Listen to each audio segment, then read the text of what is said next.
হর হর মহাদেব। আজকের নতুন ভিডিওতে আপনাদের সকলকে জানাই স্বাগত। আজকের এই ভিডিওতে আপনাদের দেখাবো আমাদের বৈদ্যনাথ ধামের রোড ট্রিপ। কলকাতা থেকে দেওঘর জার্নির রাস্তাঘাট, কটা টোল পড়বে, কোথায় খাওয়া দাওয়া করবেন, সেই সংক্রান্ত সমস্ত তথ্য আজকের এই ভিডিওতে আমি আপনাদের কাছে তুলে ধরব। কলকাতা থেকে দেওঘর যেতে সময় লাগবে 7 থেকে 8 ঘন্টা, 315 থেকে 20 কিলোমিটার। কলকাতা থেকে ডানকুনি, বর্ধমান, দুর্গাপুর হয়ে আমরা NH-19 ধরে গোবিন্দপুর হয়ে তারপর NH-419 ধরব। কলকাতা থেকে গাড়ি নিয়ে দেওঘর গেলে যে 4টি টোল আপনাদের পেরোতে হবে, সেই টোলগুলোর নাম আমি আপনাদের বলে দিলাম। একটা হচ্ছে ডানকুনি টোল প্লাজা, 2 নম্বর পালসিট টোল প্লাজা, 3 নম্বর বাসকোপা টোল প্লাজা এবং 4 নম্বর আসানসোল টোল প্লাজা। আপনাদের টোলের খরচ মোটামুটি 350 থেকে 400 টাকার কাছাকাছি এক পিঠের শুধুমাত্র যাওয়ার খরচা পড়বে। অবশ্যই সেটা ফাস্ট্যাগে কাটবে, আর ফাস্ট্যাগ যাদের থাকবে না তাদের সেক্ষেত্রে ডবল পেমেন্ট করতে হবে।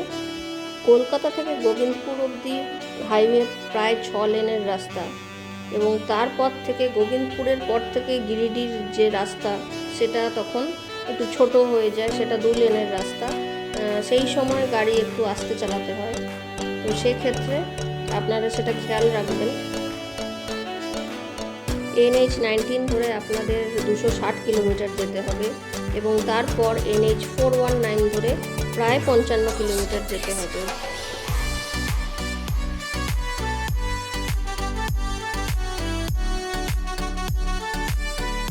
যারা এই মুহূর্তে বৈদ্যনাথ ধাম বা বাবাধাম যাবেন বলে ঠিক করছেন, গাড়িতে যাবেন বা বাইকে যাবেন, তারা আমার এই ভিডিও দেখে রাস্তাঘাট কেমন তার একটা দৃষ্টিভঙ্গি পেয়ে যাবেন। তো রাস্তাঘাট সত্যি খুবই ভালো, কিছু কিছু জায়গায় একটু খারাপ রয়েছে, কিন্তু বাকি পুরো রাস্তাটাই মাখনের মতো রাস্তা।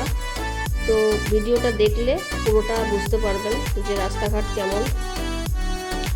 আর দেখুন আমার এই পুরো ভিডিওটা, যদি ভালো লেগে থাকে তাহলে অবশ্যই একটা চ্যানেলটাকে সাবস্ক্রাইব করে দেবেন আর ভিডিওটাকে একটা লাইক করে দেবেন। সকালবেলায় গাড়ি নিয়ে বেরোলে ব্রেকফাস্টের জন্য কোথাও না কোথাও দাঁড়াতেই হয়, তো সেক্ষেত্রে আপনারা সেখানে শক্তিগড়ে আপনারা ব্রেকফাস্ট করতে পারেন। শক্তিগড়ের ল্যাংচা, কচুরি, আলুর তরকারি খেতে পারেন, বা বর্ধমানে থামতে পারেন, বর্ধমানের সীতাভোগ, মিহিদানা, লুচি, ছোলার ডাল এগুলো খেতে পারেন। বা পানাগড়ে দাঁড়াতে চাইলে সেখান থেকে পরোটা, সবজি, দই বা চাইনিজ কোনো খাবার, মোমো, থুপ্পা এগুলো খেতে পারেন। আর যদি দুর্গাপুরে দাঁড়ান তাহলে দুর্গাপুরের যে ফ্যামিলি সিটি সেন্টার রয়েছে সেইখান থেকেও আপনারা সাউথ ইন্ডিয়ান খাবার খেতে পারেন। আমাদের যেহেতু অত তাড়াতাড়ি খিদে হয়নি, সেক্ষেত্রে আমরা লালবাবা বলে একটা রেস্টুরেন্টে, ধাবা টাইপের একটা দোকানে দাঁড়িয়েছিলাম। সেখান থেকে পরোটা আর সাথে একটু আচার দেওয়া হয়েছিল। খুব একটা যে খেতে ভালো আমি বলবো না, তবে খিদের মুখে কাজ চালাবার জন্য যতটুকু দরকার সেটা চালানো যায়। ওই আলুর পরোটা আমরা খেয়েছিলাম ওই লালবাবা ধাবা থেকে।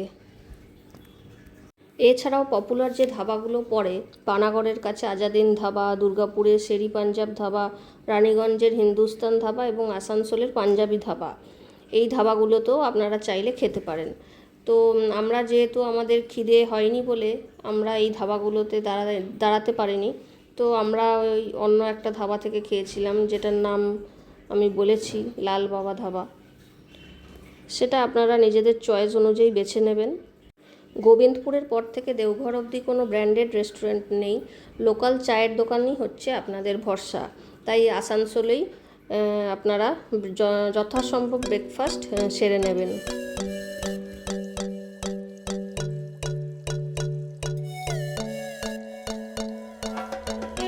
আমার ভিডিওটা আপনারা দেখতে থাকুন, পরবর্তীতে রাস্তাঘাট আরও কতটা সুন্দর হতে চলেছে সেটার একটা ধারণা আপনারা পেয়ে যাবেন। তো ভিডিওটা কন্টিনিউ করুন।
ভিডিওটা ভালো লাগলে অবশ্যই চ্যানেলটাকে একটা লাইক সাবস্ক্রাইব করে দেবেন, আপনাদের বন্ধু বান্ধব আত্মীয় স্বজনের সাথে শেয়ার করবেন, আর পরবর্তী ভিডিওর জন্য অপেক্ষা করবেন।